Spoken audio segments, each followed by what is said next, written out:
की बात तो हमने कर ली और अब झारखंड के सबसे बड़े पंचायत यानी कि विधानसभा में चल रहे बजट सत्र की बात भी कर लेते हैं। झारखंड विधानसभा के बजट सत्र में सदन में स्थानीयता से लेकर जामताड़ा नाव हादसा तक का मुद्दा गूंजा।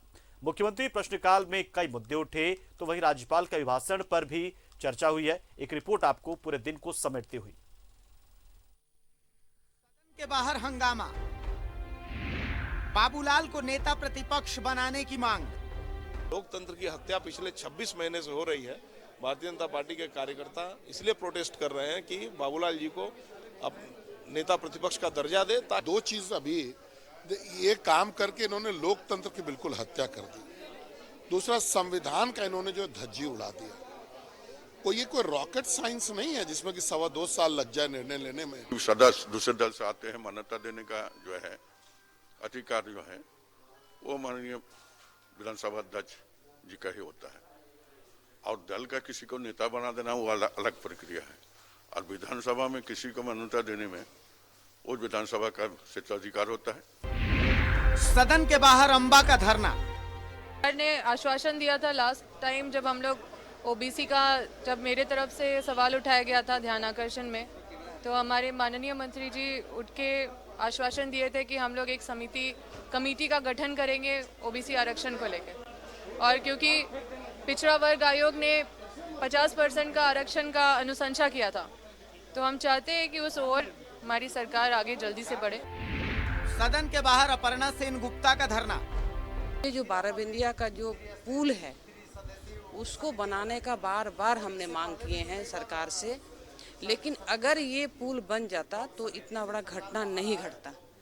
क्योंकि जामताड़ा और निरसा, जामताड़ा से निरसा सब हाट बाजार करने के लिए या फिर निरसा से भी जामताड़ा सब जाना आना करते थे।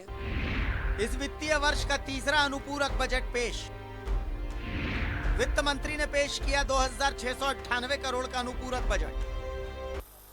मैं भारत के संविधान के अनुच्छेद 203 के अनुसरण में वित्तीय वर्ष 2021-22 के लिए 31 मार्च 2022 को समाप्त होने वाले वर्ष के भीतर शोधन के दौरान आने वाले भारों के वहन के लिए 2698 करोड़ 14 लाख रुपए मात्र का आय व्यय विवरण सभा में उपस्थापित करता हूं। सदन में गूंजा स्थानीयता का मुद्दा। सीएम ने दिया जवाब। जी से सरकार से झारखंड में 1932 के खतियान या अंतिम सर्वे के आधार पर यहां पर भी स्थानीय नीति लागू करने की मांग करता। और अध्यक्ष महोदय, जो न्यायालय का आदेश है उसका अध्ययन किया जा रहा है अध्यक्ष महोदय, और शीघ्र ही इस पर सरकार निर्णय लेगी अध्यक्ष महोदय। पेट्रोल सब्सिडी पर भी उठा सवाल। सीएम ने रखा सरकार का पक्ष।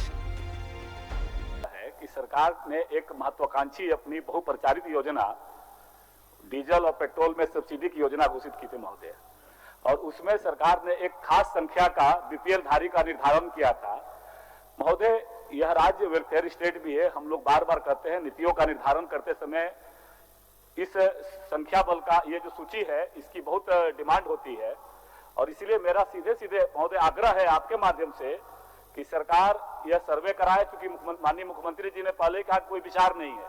इन वर्गों की चिंता हुई है इनको, आप आश्वस्त रहें। सरकार की नजर राज्य के अंतिम व्यक्ति जहां खड़ा है वहां तक जा रही है अध्यक्ष महोदय, और समय उपरांत ये भी आपको बताया जाएगा और राज्य को बताया जाएगा अध्यक्ष महोदय कि सभी लोगों के लिए सरकार संवेदनशील है। सभी केंद्रीय विश्वविद्यालय की जमीन से जुड़ा सवाल। सवाल के जवाब में मंत्री जोबा मांझी की घोषणा। जब तक मुआवजा नहीं मिल जाता नए परिसर का निर्माण कार्य बंद रहेगा। 17 एकड़ जमीन ये रैयतों की जमीन थी और इसको पूरा गणना किया गया अध्यक्ष महोदय मुआवजा को लेकर के, जिसमें अनुमानित राशि 600 करोड़ 20,70,621 रुपया इसका राशि का अनुमानित राशि का गणना किया गया। अध्यक्ष महोदय, अब तक एक भी राशि रैयतों को मुआवजा के नाम पर नहीं मिली है। मेरा आपसे आग्रह होगा अध्यक्ष महोदय,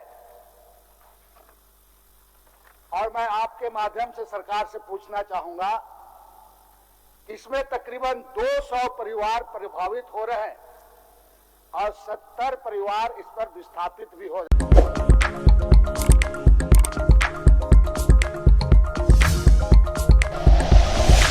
like and share videos, subscribe करें हमारा चैनल और प्रेस करें बेल आइकॉन। News 11 भारत, सच है तो दिखेगा।